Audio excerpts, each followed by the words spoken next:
This is the inside of the Swift Challenger 570 SE.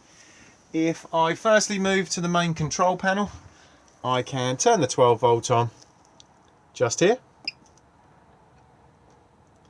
Once we've done this, you'll see we have a light on here just indicating that we are using the Caravan leisure battery, and we have an illumination here just indicating that we are currently connected to mains electricity. If I now press view levels, it will give us a condition reading of the leisure battery, and if we were connected to a tow vehicle, it would also give us an indication of the vehicle battery as well. Water pump on and off just here. We need the water pump on so we can get water out of the taps and fill the boiler if it is being drained down.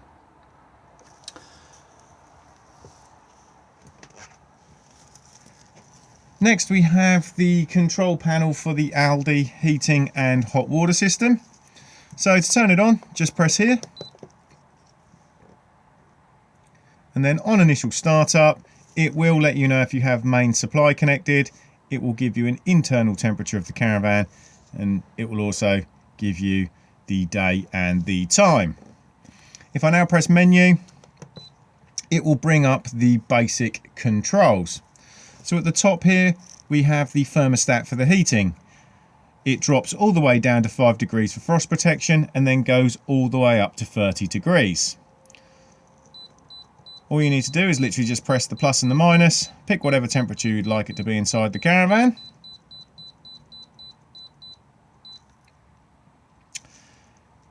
Next we have a little picture of a shower head.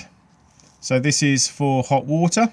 As soon as you fire the system up, if there is water in the boiler, it will automatically start heating it up. So you do not need to press anything. If you press the plus, it will then perform a boost on the boiler. The boost is very handy if there's going to be more than one of you having showers in quick succession of each other, or if you just want hot water very quickly. If you do perform this boost, it will turn the heating off as it needs to use the extra power. So at the moment I've got the heating set at 20. Hot water on, but it hasn't actually fired up at all yet because we now need to give it a power source. So if we're connected to main supply, we can run off the mains, and that's what this lightning strike here depicts. So if I now press the plus, we can run on 1 kilowatt, 2 kilowatts, or 3 kilowatts. This is all just dependent on the ampage of the site you're on to try and avoid tripping. If we do not have main supply, we can run on gas, and if we have both power sources available to us, we can also run in dual fuel mode. Dual fuel is very handy, especially in the winter months if you want to get up to temperature nice and quickly. If I now press the little picture of the spanner, this will take us into the settings menu. So the first one here is just to set the correct time and day of the week. If you turn that off, it just will not display on the home screen. Next we have a picture of a moon, and this is night mode if you want to use it. So you can turn night mode on and off just at the bottom here. You can set the temperature you would like it to be during the night, and then you can set the timer. So when you would like night mode to begin, whether or not it's for all days of the week or just individual, and then when you would like night mode to end.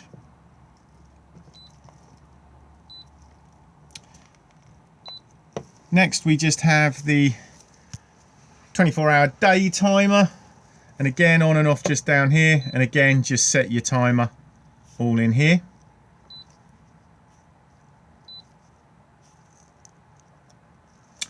Next we have pump settings for the heating. Just literally leave it on thermal.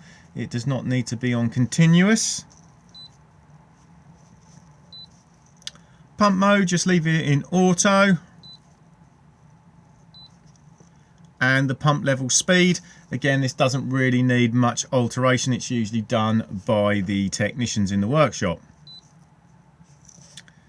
We then just have gas mode. So if you are using gas, you can just switch it between summer and winter modes depending on what time of the year it is. It doesn't necessarily need to be used, it's not much of a problem. We then have bacteria. So this is basically called antimicrobial. You can turn it on and off just here. If you are going to use this, you do need to have an active night mode. And then what will happen is in the middle of the night, the boiler will rapidly heat itself up to kill off any bacteria that may be in the system. Temperature adjust just here for the thermostat. If you don't think it's quite correct, you can just slightly alter it. Key beeps on and off just here. Brightness of the screen. Language. You can lock the keypad. Handy if you've got children that like to press buttons. Luckily in this particular model it is quite high up, so it's quite difficult for them to mess about with anyway. External start, you do have to have additional SIM boxes added if you ever wanted to control this via an app. Ampage. So this is basically a load monitor for the heating and hot water system. So if you arrive on site and you know how many amps it is, you can just click it in on here. So let's say it's a 10 amp site. It now doesn't actually matter that I'm running at 3 kilowatts because it will control the amount of power that it pulls to avoid tripping.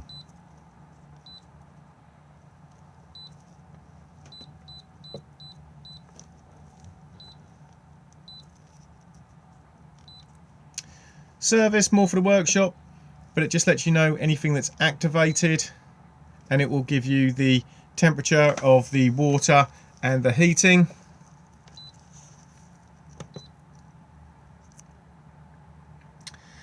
And then back off again, just like so. If I now come to the bench seat just here and remove the cushions, and I now just lift up here and here, you can see the location of the Aldi boiler. So the main thing you need to know about the boiler is how to drain it down for either travel or winterization, and this is just done on this yellow lever here. So before draining it down, make sure that the water pump has been turned off, and then all you need to do is just clap up like so, and it will then release all the water out of the boiler underneath the caravan at this point just here. If you are fully winterizing, I always suggest that you then also go around and open up all the taps, because this will help release any airlocks in the system and help it drain down far more efficiently. When it comes to refilling the boiler, close all the taps, close the drain valve, fill up the aqua roll, turn on the water pump, and then the water pump just here will then draw the water out of the aqua roll and begin filling the boiler back up again. Let the pump run for a few minutes and then begin opening the taps. They'll cough and splutter as they force the air out of the system. Once the water is running freely on both hot and cold,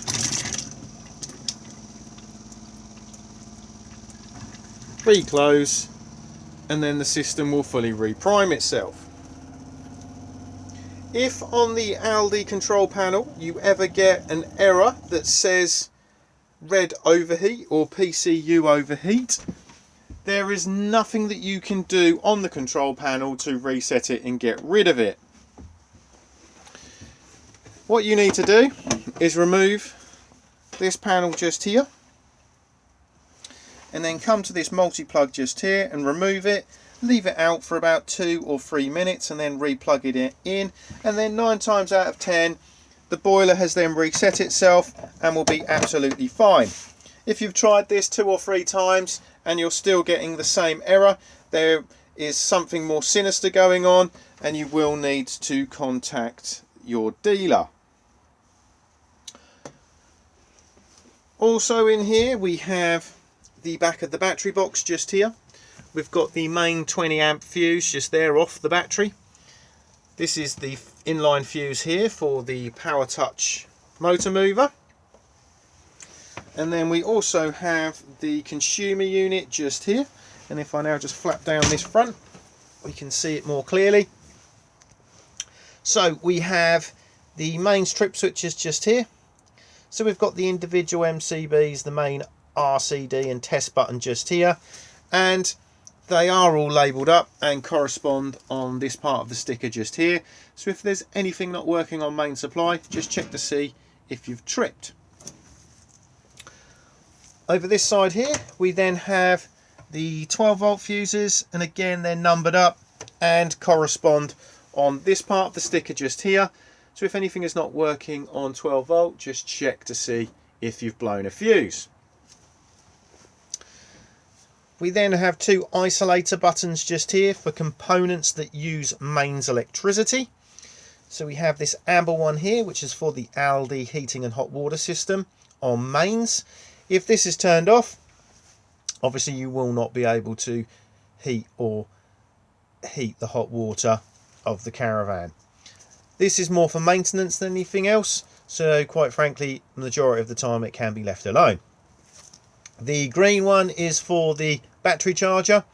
Again, we want to be able to charge up the leisure battery from the main supply when we're connected, so again, this can be left alone.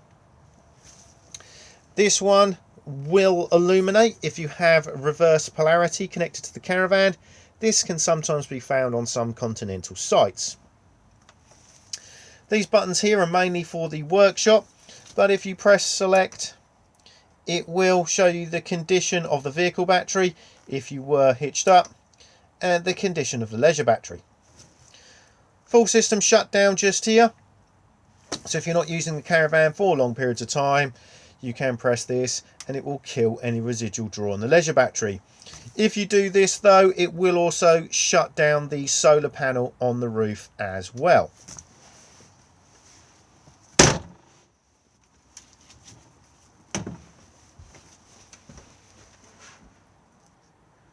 Underneath the opposite bench seat, you will mainly find storage, but also underneath here is the Sergeant alarm box just there, and then the PIR sensor for it is just there.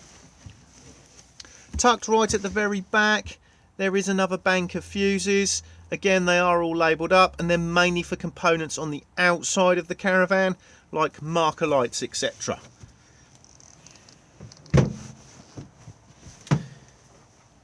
In the overhead locker just here is the radio. On and off just here.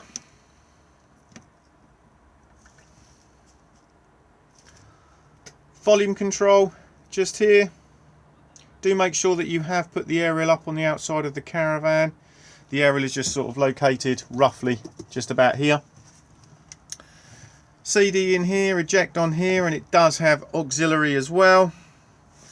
Change tracks or search for radio stations just here.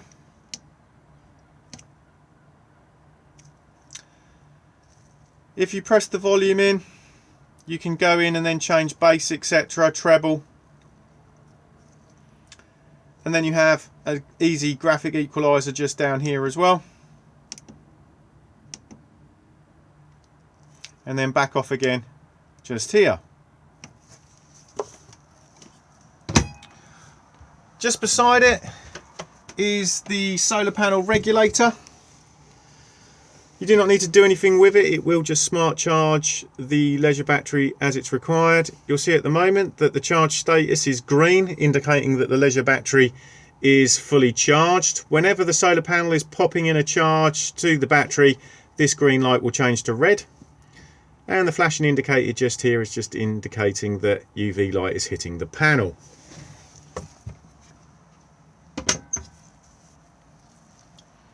Microwave just here. This will work when the caravan is connected to mains electricity. Always advisable to remove all contents for travel.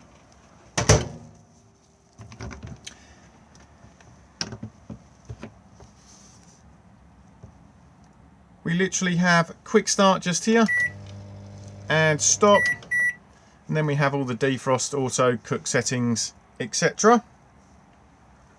Beneath that is the electric hot plate. Again, like the microwave, will work when the caravan is connected to main supply, and it operates just here. We then have the 3 gas burners, and it's just a matter of pushing in, twisting and pushing the igniter.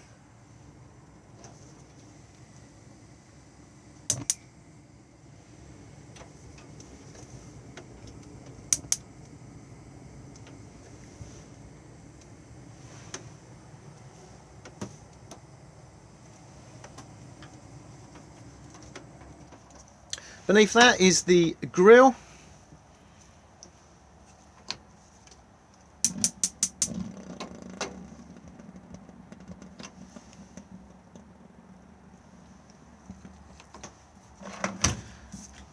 And then the oven.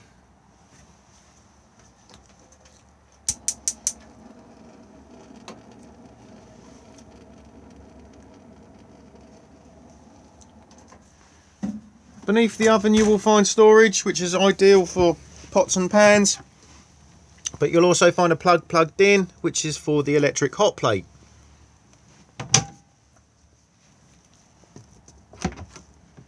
Storage racks in here, and then tucked at the bottom you will find some gas isolation taps. They are colour coded and then correspond on the sticker just here. Again, they're more for maintenance than anything else. I always say if you do smell gas in the caravan, go to the source and turn off the gas bottle. Dometic fridge just here. So this is a 3-way fridge, so it will run on main supply, gas or 12 volt when the engine is running on the tow vehicle. So we have on and off just here, main supply just here, gas selection just here. You only need to press this and then the fridge will then automatically attempt to light itself, so you do not need to do anything else. And then we have 12 volt maintain just here, and this is the setting we have it on when we are towing to keep the fridge cold whilst on the move. Temperature control just here, and then if there's a problem with the fridge in any shape or form, this will start to flash red and you will get a beeping sound.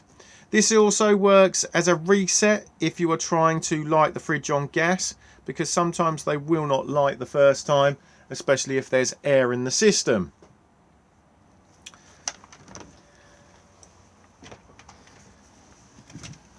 Freezer box just there, and this can be removed.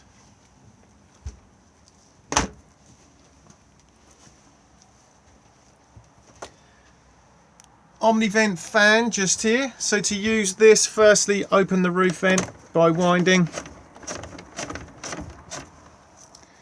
and then we have middle button to turn the unit on, and then we have arrows out for extraction and arrows in for cooling, and it's variable fan speed just by pressing.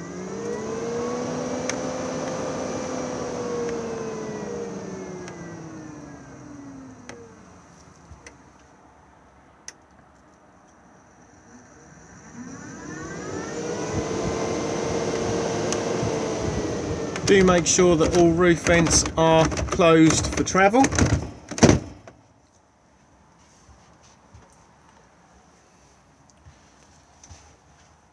TV connection points just here. So we have the fly lead connection for the aerial on the roof, 12 volt connection if you're running a 12 volt TV, and then we have 2 main sockets. This satellite connection point runs to the battery box connection.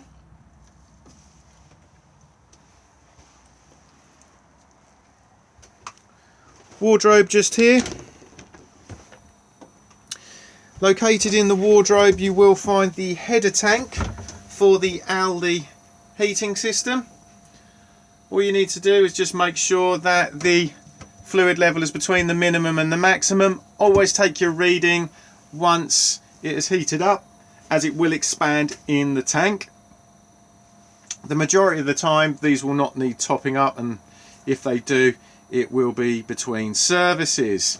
But if you do need to top it up, you just need to unscrew the cap, take out the little circulation pump, and then just top it up. If you are going to do this, just make sure that you are using the correct Aldi top-up solution. We then have the television aerial in here. This is the digital amplifier for it, so on and off like so. This needs to be on before you attempt tuning in a television. Control the boost just on the inner dial just here. And then to raise the TV aerial, just undo the collar and then push the mast up. This little red dot here just represents the point of the aerial, so you know which direction it's pointing in. Get it into the position that you require and then just lock it into place. Try to avoid over tightening these collars because you do run the risk of splitting it. At the moment the aerial is sitting in the horizontal position. It can be flipped to vertical for additional tuning if required, and to do this you just need to turn the tail. Always make sure that the aerial is down for travel.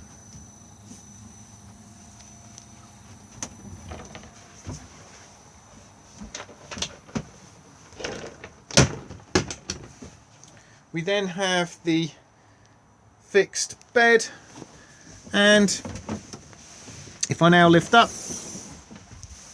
you'll see we have plenty of storage beneath.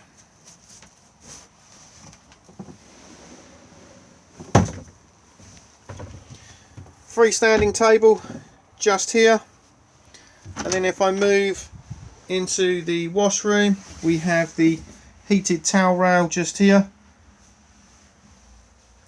We then have the basin and the shower cubicle just here. Do make sure that the shower screen is fully secured for travel. And then we have the shower just here. So this can be used as a hand shower. So if I now just turn it on just here,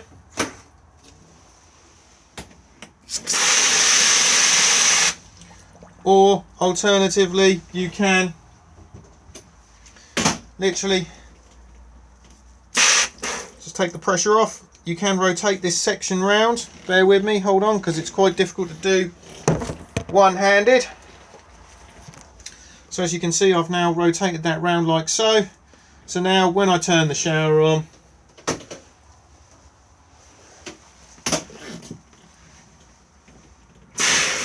it's on all the time.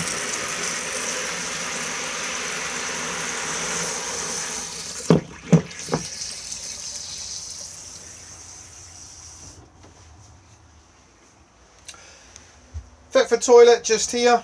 So the bowl does move all around. To open to the cassette, just slide the grey lever across. Push to flush on the top just here. Level indicator just here for the cassette, so this will let you know when it needs emptying. And then close back up again. If this has been left open and you try to remove the cassette from the outside, it will not come out. So if you do feel resistance, just make sure that nobody has left it open.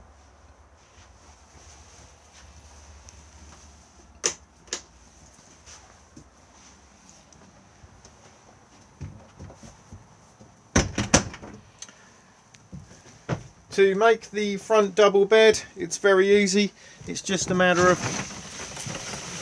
pulling the slats across and then just dropping the cushions into place. Some people like to flip them over, but it is just literally just down to personal preference.